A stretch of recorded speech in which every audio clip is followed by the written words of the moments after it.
Bonjour à tous, bienvenue dans cette vidéo. Je commence par me présenter, je m'appelle Guillaume, j'ai 32 ans. Je ne vais pas vous dire grand-chose de moi, simplement que je suis professeur d'université, que je suis aussi et surtout écrivain et que je souhaite profiter de cette vidéo pour partager ma passion avec vous et pour diffuser mon travail et le roman que je viens de publier qui s'appelle Le Cri du silence, publié à compte d'éditeur aux éditions La Petite Hélène Édition. Donc à travers cette vidéo, je souhaite surtout vous donner envie d'acheter et de lire mon travail.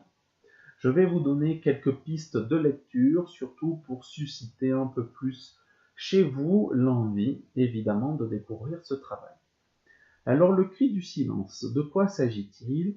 Un résumé rapide du texte. Il s'agit principalement de l'histoire de Jean, qui est un comptable de 50 ans et qui est un père qui élève seul son jeune fils adolescent, Nathan, qui a 16 ans et demi et qui va encore au lycée. L'histoire, c'est l'histoire de leur relation parce que le jeune homme ne parle presque plus à son père. Et j'ai voulu avant tout souligner le poids de ce silence que le jeune homme fait régner suite à un drame familial survenu précédemment dans la famille. Dans ce texte, j'ai voulu donner plusieurs niveaux de lecture. Le premier niveau de lecture sera surtout celui du silence. Dans le texte, j'ai utilisé beaucoup de sous-entendus, d'implicites, d'ellipses, sur lesquels j'ai voulu jouer simplement en laissant des pistes, en laissant des traces pour comprendre ce qu'il se passe, ce qu'il s'est passé et ce qui a rendu le jeune homme si distant avec son père. Ça, c'est le premier niveau de lecture. J'ai aussi voulu travailler sur les voies narratives, c'est-à-dire que dans le texte, j'utilise le mélange entre la troisième personne et la première personne. Et dans les passages qui sont à la troisième personne, j'ai voulu mélanger le point de vue omniscient au point de vue interne, notamment en utilisant beaucoup de discours rapportés, de discours notamment indirects. Pour un troisième niveau de lecture, il faut savoir que je suis un passionné d'expressionnisme.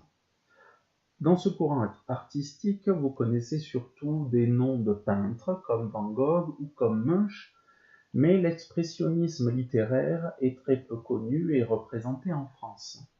C'est surtout un courant qui s'est développé dans la littérature allemande de la fin du XIXe siècle et du début du XXe siècle à travers des auteurs principalement Franz Kafka ou les poètes Hugo Ball ou Ivan Goll entre autres.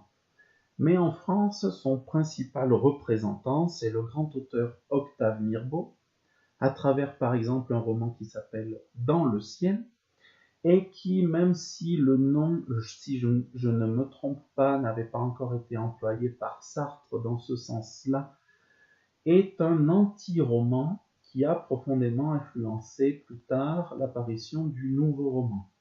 Anti-roman dans le sens où le texte, le roman, ne suit pas les codes classiques de la narration. Donc j'ai voulu reprendre un certain nombre de ces éléments chez Octave Mirbeau ou dans l'expressionnisme en général, dans le travail que je vous propose. À quel niveau? En réalité, j'ai surtout voulu travailler sur le point de vue et la subjectivité. Pourquoi? Parce qu'il s'agit dans le texte, que ce soit dans l'usage de la première ou de la troisième personne, il s'agit du point de vue du père. Ce qui est intéressant, c'est de savoir, je pense, qu'évidemment, les deux personnages communiquent. Ils ont un minimum de communication. Par exemple, l'adolescent n'est pas encore majeur et a besoin de son père pour lui parler des activités extrascolaires qu'il souhaite faire, pour pouvoir l'inscrire à ces activités, etc.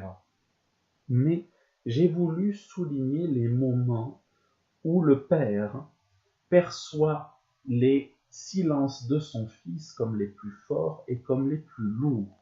Il s'agit de l'expression de la perception du père. Il s'agit de l'expression de sa subjectivité. Et évidemment, cette subjectivité va transformer, va modifier, va déformer la réalité qu'il perçoit en un silence lourd de sens, pesant, qui est à mettre en relation avec la culpabilité inconsciente qu'il ressent en voyant son fils ainsi, par rapport au drame qui s'est passé dans le passé dans leur famille. Donc, il s'agit surtout d'un texte qui va vous parler du silence, mais surtout de la façon dont le père le perçoit. Ce sont les raisons pour lesquelles j'ai travaillé, je vous l'ai dit, sur l'implicite, sur les voies narratives, sur le point de vue, sur la subjectivité et, à la fin, sur la culpabilité. Voilà. Donc, si je vous ai convaincu, si je vous ai donné envie d'en savoir plus, d'en lire plus, évidemment, je vous mets le lien où vous pourrez trouver et acheter mon livre. Et si vous voulez aussi en comprendre un peu plus, en savoir un peu plus sur le contenu de ce roman, sur mon travail et sur mes activités en général, je vous mets également le lien de mon blog où vous pourrez me retrouver. Voilà, je vous remercie de votre attention et j'espère vraiment vous avoir donné envie de me lire. À très vite.